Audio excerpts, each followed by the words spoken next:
Olá, irmãos e irmãs em Cristo Jesus. Eu venho aqui gravar para vocês mais um vídeo aqui no meu canal da Bíblia, Ouvindo a Voz de Deus.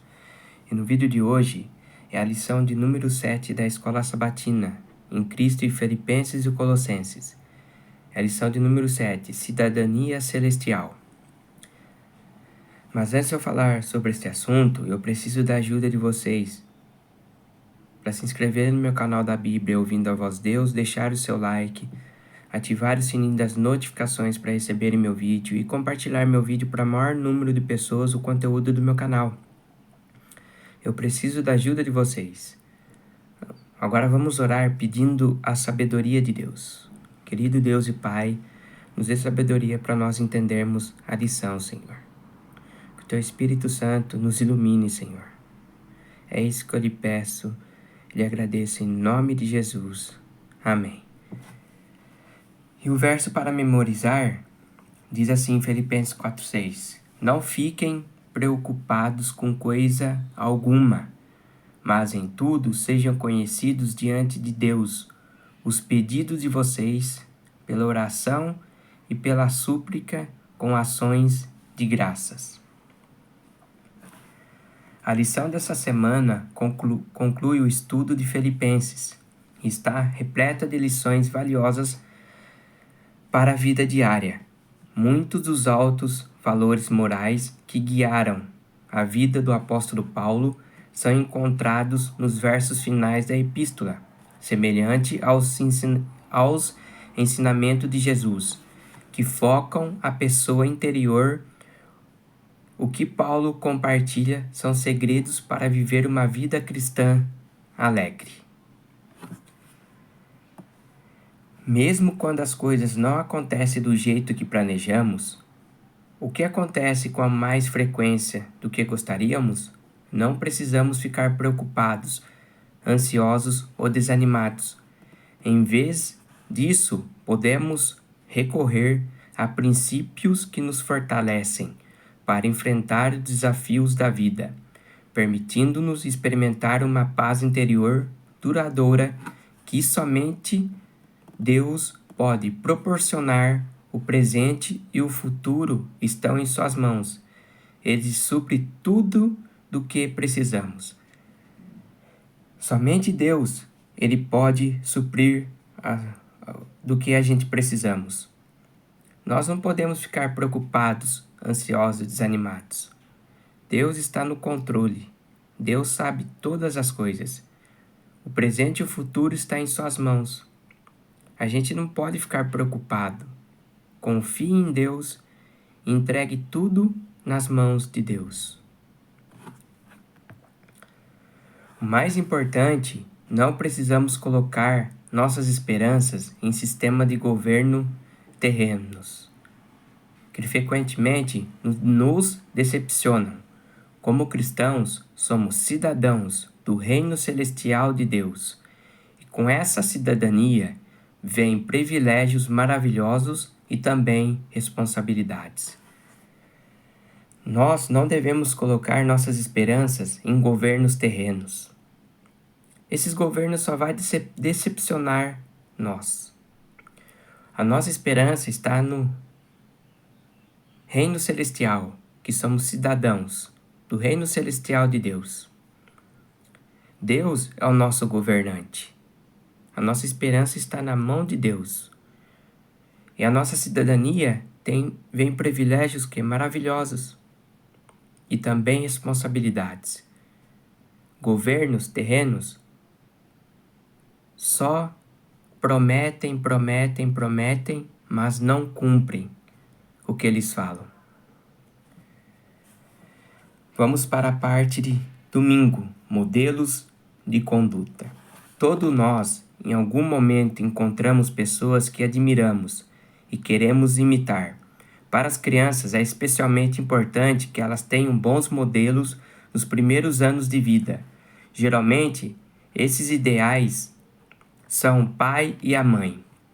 À medida que crescem, elas encontrarão outros modelos, talvez conectados à carreira escolhida ou mesmo em biografias que leram. Elas também podem aprender com a experiência de personagens bíblicos que lidaram com desafios e compará-los com suas próprias experiências de vida. Infelizmente, a mídia está repleta de maus exemplos. Somos bombardeados com conteúdos sensacionalistas, histórias que exploram os problemas obscenos e a vida caótica de celebridades. Os leitores de Paulo em Filipos, embora obviamente não lidassem com a internet, enfrentaram desafios semelhantes em seu contexto. O fato é que o mundo em que Paulo vivia era muito corrupto, imoral e maligno como o nosso hoje. O mal sempre existiu em grande quantidade e continuará existindo até o fim. A questão é: como reagiremos a isso? Pergunta de número 1. Leia Filipenses, capítulo 3, dos versos 17 a 19. Como bons e maus modelos de comportamento são descritos nessa passagem? Quais sinais ajudam a diferenciá-los? Vamos ler Filipenses 3, 17 a 19. Irmãos, sigam unidos o meu exemplo e observem os que vivem de acordo com o padrão que lhe apresentamos. Pois, como já lhe disse, repetidas vezes, e agora repito com lágrimas, há muitos que vivem como inimigos da cruz de Cristo. O destino deles é a perdição, o seu Deus é o estômago, e eles têm orgulho do que é vergonhoso, só pensam nas coisas terrenas. Não devemos perder de vista o amor de Paulo para com aqueles de quem ele discorda. Ele chora por eles. Observe também que ele não os chama de seus inimigos, mas inimigos da cruz de Cristo, em Filipenses 3,18. Paulo reconheceu que questões muito maiores estavam em jogo, entendendo que a cruz quebra barreiras e coloca todos no mesmo nível, como pecadores que precisam de um Salvador.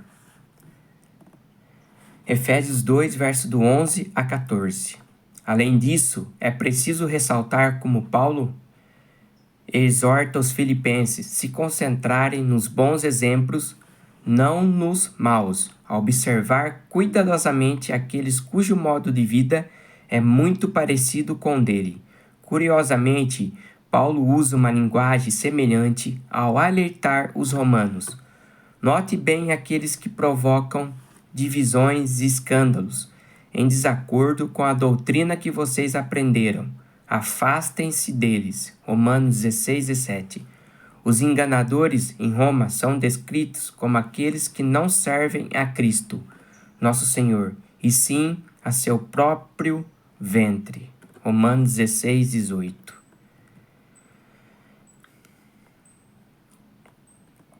Vamos para a parte de segunda-feira. Pergunta de permaneçam firmes no Senhor. Leia Filipenses 3, do verso 20 a 21. Como Paulo descreve de forma vivida o significado de pátria ou cidadania cristã. Vamos ler Filipenses 3, verso 20 a 21. A nossa cidadania, porém, está nos céus, de onde esperamos ansiosamente o Salvador, o Senhor Jesus Cristo, pelo poder que os capacita a colocar todas as coisas debaixo do seu domínio. Ele transformará os nossos corpos humilhados, tornando-os o semelhante ao seu corpo glorioso. Ao contrário dos inimigos da cruz, que só pensam nas coisas terrenas, em Filipenses 3,19, e têm como Deus o próprio ventre, a cidadania do cristão está no céu, e seu governante é Jesus Cristo.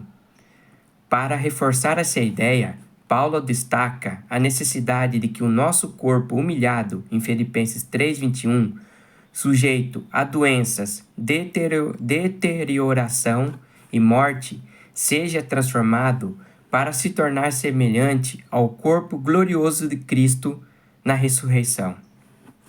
Agora a pergunta de número 3.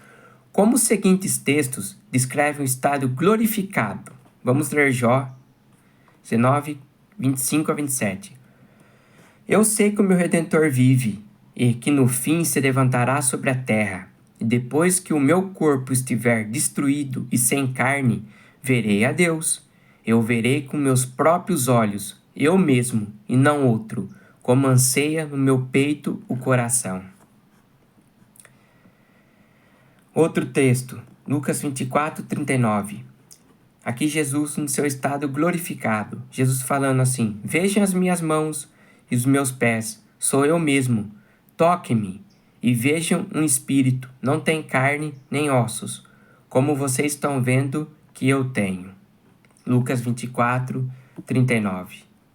Aqui está falando do corpo glorificado de Jesus.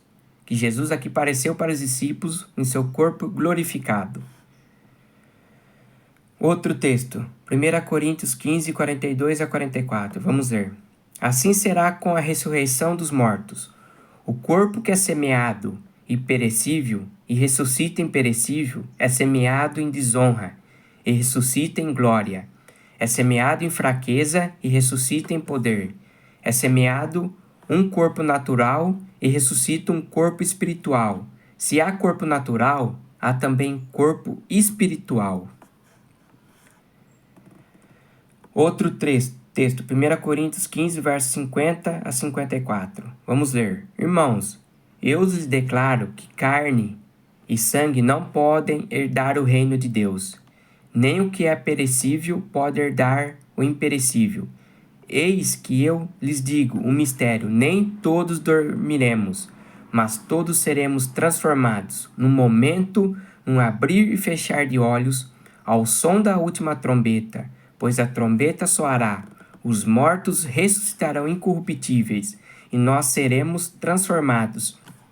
Pois é necessário que aquilo que é corruptível se revista de incorruptibilidade, e aquilo que é mortal se revista de imortalidade.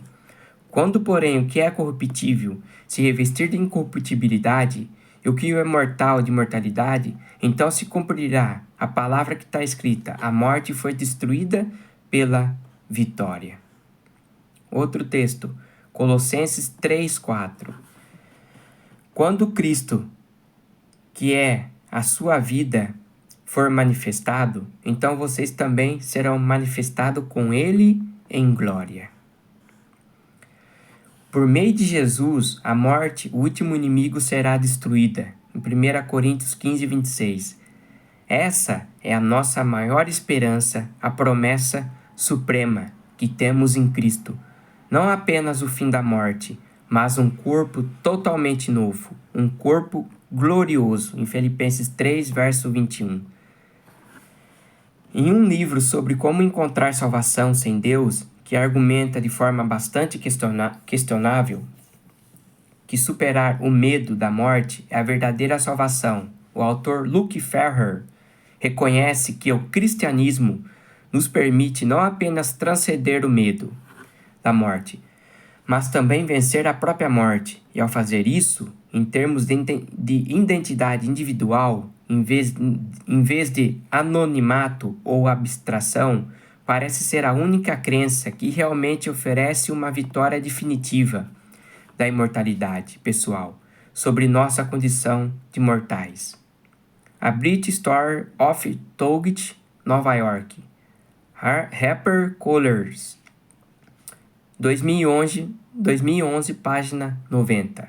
Um reconhecimento notável vindo de um ateu. Para Paulo, portanto, nossa cidadania celestial inclui a promessa da ressurreição e da vida eterna, uma nova existência que por enquanto mal conseguimos imaginar. Vocês conseguem imaginar isso? Eu não. Isso vai acontecer na volta de Jesus. Os mortos ressuscitarão em Cristo e os vivos serão arrebatados. Eu já fiz um vídeo desse aqui no meu canal, falando do arrebatamento, que não existe arrebatamento secreto. O arrebatamento vai acontecer na volta de Jesus. Os mortos ressuscitarão e os vivos serão arrebatados. Os mortos serão transformados e os vivos também serão transformados com um corpo glorioso igual ao de Jesus. Somente Jesus vai dar um corpo glorioso, onde a gente não sentiremos mais dor, não vai existir mais morte, não vai ter mais clamor, mas isso vai acontecer na volta de Jesus, a ressurreição. Continuando, alegrem-se sempre no Senhor. Parte de terça-feira. Leia Filipenses, capítulo 4, verso 4 a 7. Como podemos experimentar a paz de Deus? Vamos ver aqui em Filipenses como nós podemos experimentar a paz de Deus. Vamos lá, meus queridos. Alegrem-se sempre no Senhor. Novamente direi, alegrem-se. Seja a amabilidade de vocês conhecida por todos. Perto está o Senhor. Não andem ansiosos por coisa alguma, mas em tudo, pela oração e súplicas, e com ação de graças, apresentem seus pedidos a Deus, e a paz de Deus, que excede todo entendimento, guardará o coração e a mente de vocês em Cristo Jesus. Paulo fala, não andem ansiosos, fiquem em paz, que Deus vai suprir todas as suas coisas. Deus conhece o seu coração. Continuando, depois de reforçar a necessidade de unidade em Filipenses 4, do 1 ao 3, Paulo introduz um outro tema, alegrar-se no Senhor, que está lá em Filipenses 4, do versículo 4 a 7. Quantas vezes você já ficou preocupado com algo que no fim desapareceu tão rapidamente? Como surgiu? Não foi por acaso que Jesus repetidamente nos aconselhou a não nos preocuparmos. Mateus 6, 25 a 34 e 10, 19.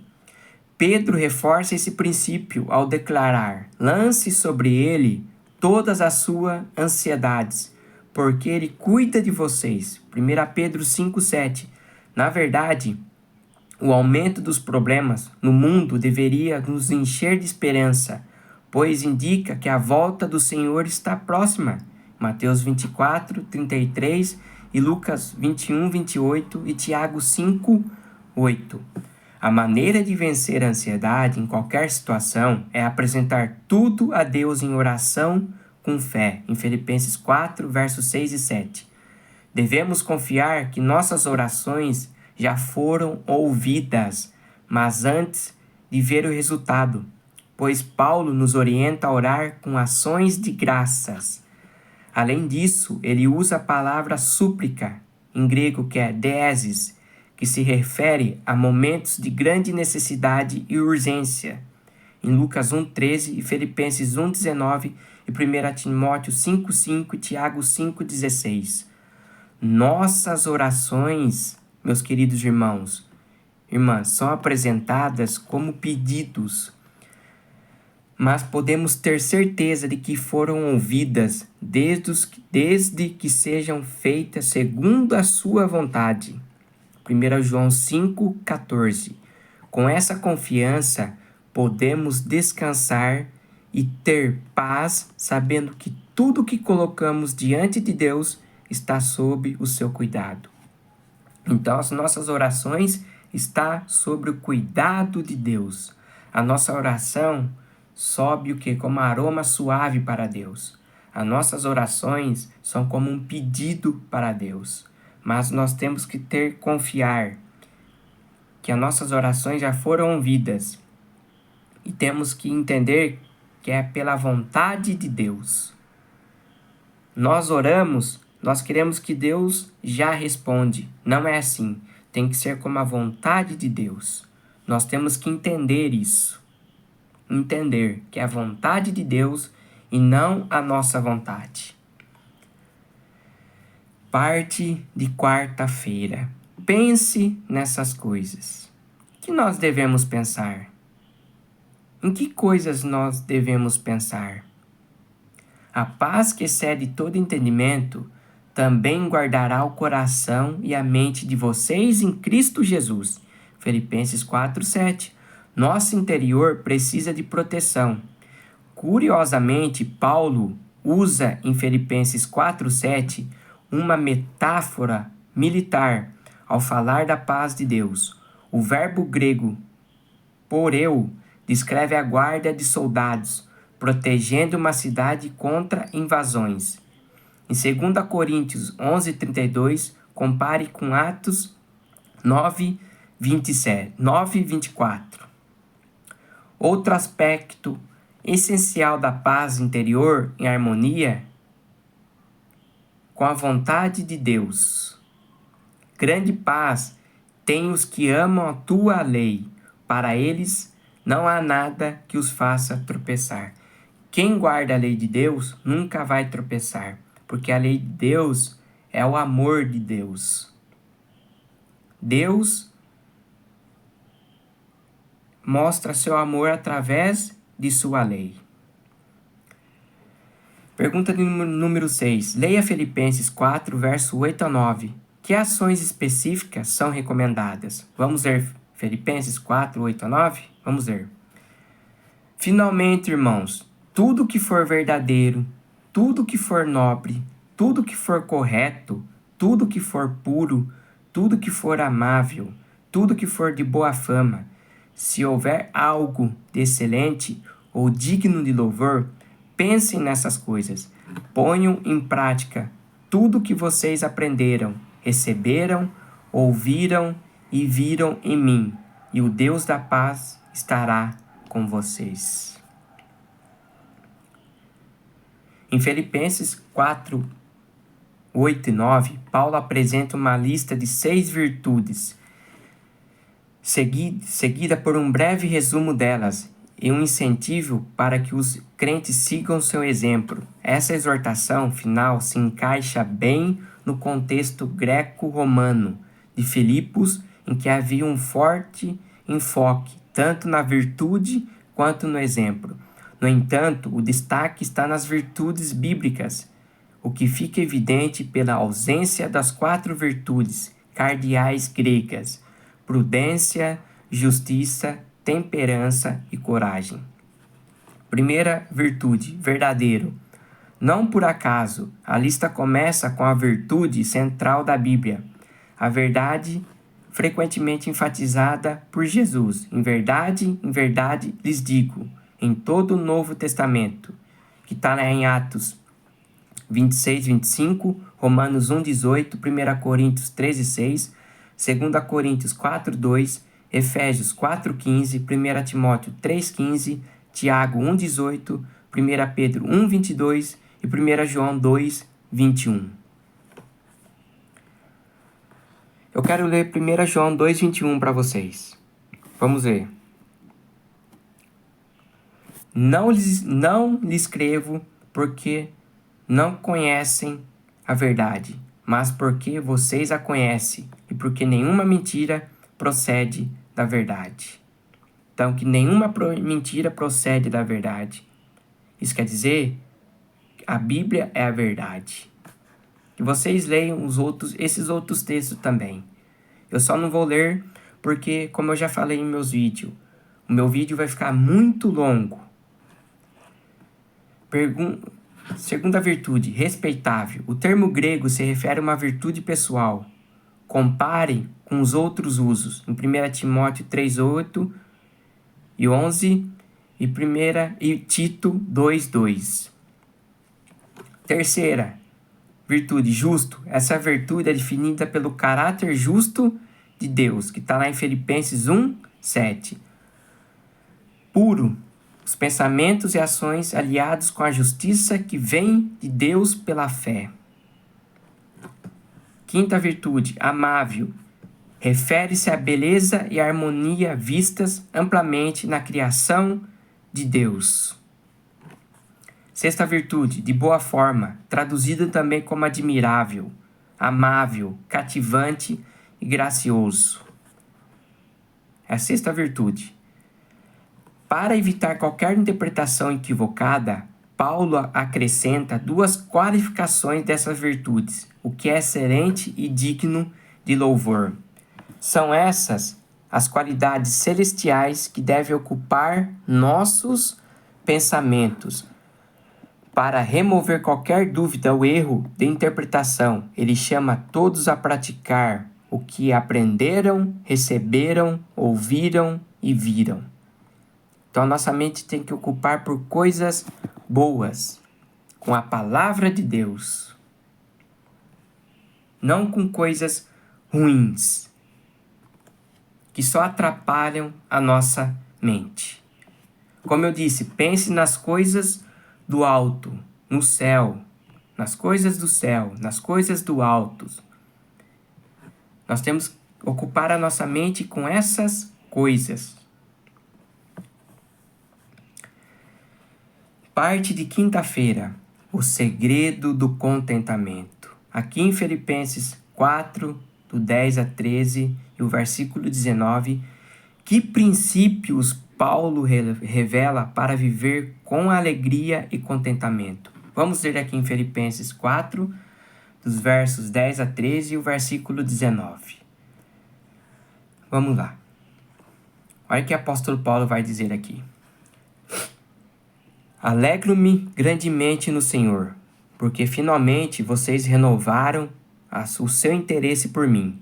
De fato, vocês já se interessavam, mas não tinham oportunidade para demonstrá-lo.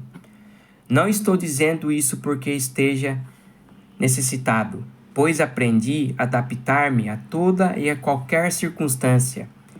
Sei que é passar necessidade e sei que é ter fartura. Aprendi o segredo de viver contente em toda e qualquer situação, seja bem alimentado, seja com fome, tendo muito ou passando necessidade. Tudo posso naquele que me fortalece. Quem que nos fortalece? Jesus Cristo. Olha agora o verso 19. O meu Deus suprirá todas as necessidades de vocês, de acordo com as suas gloriosas riquezas em Cristo Jesus. Então, quem supre todas as nossas necessidades? É Deus. Paulo aprendeu a viver do mesmo em todas as circunstâncias. Seja bem alimentado, seja na fome, seja bem vestido, mal vestido. Paulo aprendeu, porque ele sabia que Deus supria todas as suas necessidades. E Deus também supre todas as nossas necessidades. Quando passamos por circunstâncias extremas, fome, doença, perdas, começamos a refletir sobre o que realmente importa e a valorizar bênçãos que no dia a dia costumamos menosprezar. E nos momentos em que passamos necessidades, Filipenses 4:12, que a fé mostra a sua força. Nos momentos de abundância, devemos sempre lembrar que nada é garantido e que tudo pode mudar num instante. Provérbios 23:5. Jó. Olha o exemplo de Jó. Jó foi um homem temente a Deus e desviava do mal. Jó era um dos homens mais ricos do Oriente. E num instante, ele perdeu tudo. Jó perdeu seus filhos, perdeu seus animais, perdeu tudo. Mas mesmo assim, Jó adorou a Deus nos momentos difíceis da sua vida. E nos momentos de abundância, Jó também adorava a Deus. Paulo, mesma coisa. Nos seus momentos de abundância, Paulo adorava a Deus. E nos maus momentos, Paulo também adorava a Deus. Temos que seguir o exemplo de Jó e Paulo. Adorar a Deus nos momentos bons e nos momentos ruins. Acontece algum probleminha em sua vida? Não fique murmurando. Peça a Deus, Senhor, olha só o que está acontecendo. Me ajuda, Senhor. Estou aqui para fazer a tua vontade. Nós devemos ser assim. Ser como Jó e Paulo. Jó e Paulo nos lembram, viemos ao mundo sem nada e assim partiremos. Então quer dizer que nesse mundo que nós estamos é tudo passageiro. Tudo passa aqui nesse mundo. Aqui tudo é passageiro. Aqui tudo acaba. Aqui nada fica. Veja algumas promessas da Bíblia. O Senhor é meu pastor, nada me faltará. Salmos 23:1. O Pai de vocês, que está no céu, sabe que vocês precisam de todas essas coisas. Mateus 6:32. Olha só que fala em 1 Pedro 5:7. Lance sobre ele todas as suas ansiedades, porque ele cuida de vocês. Lance a Deus todas as suas ansiedades. Nós temos um pastor que é Jesus Cristo. Esse pastor não vai deixar faltar nada para a gente. Deus, ele está no céu. Ele sabe que nós precisamos dessas coisas. Mas primeira coisa, nós temos que buscar o reino de Deus. Orar, ler a sua palavra, ser fiel a Deus. Deus nunca deixará um justo mendigar o pão. Lembre-se disso. Olha só aqui no finalzinho, como em Filipenses 4:19, que nós acabamos de ler. O meu Deus suprirá todas as necessidades de vocês, de acordo com as suas gloriosas riquezas em Cristo Jesus. Filipenses 4:19. Queridos irmãos e queridas irmãs, Deus é que supre todas as nossas necessidades. Deus, ele cuida de nós. Deus é o nosso pastor. Não vai nos deixar faltar nada. Nós temos que lançar sobre ele todas as suas ansiedades, as nossas ansiedades. Lance a Deus, que Deus, ele vai suprir as nossas necessidades. Ele vai cuidar de nós. Lembre-se disso. E que vocês se inscrevam no meu canal da Bíblia, Ouvindo a Voz de Deus. Deixe seu like, ative o sininho das notificações para receber meu vídeo e compartilhe meu vídeo para maior número de pessoas o conteúdo do meu canal. Eu preciso da ajuda de vocês. E até meu próximo vídeo. Tchau!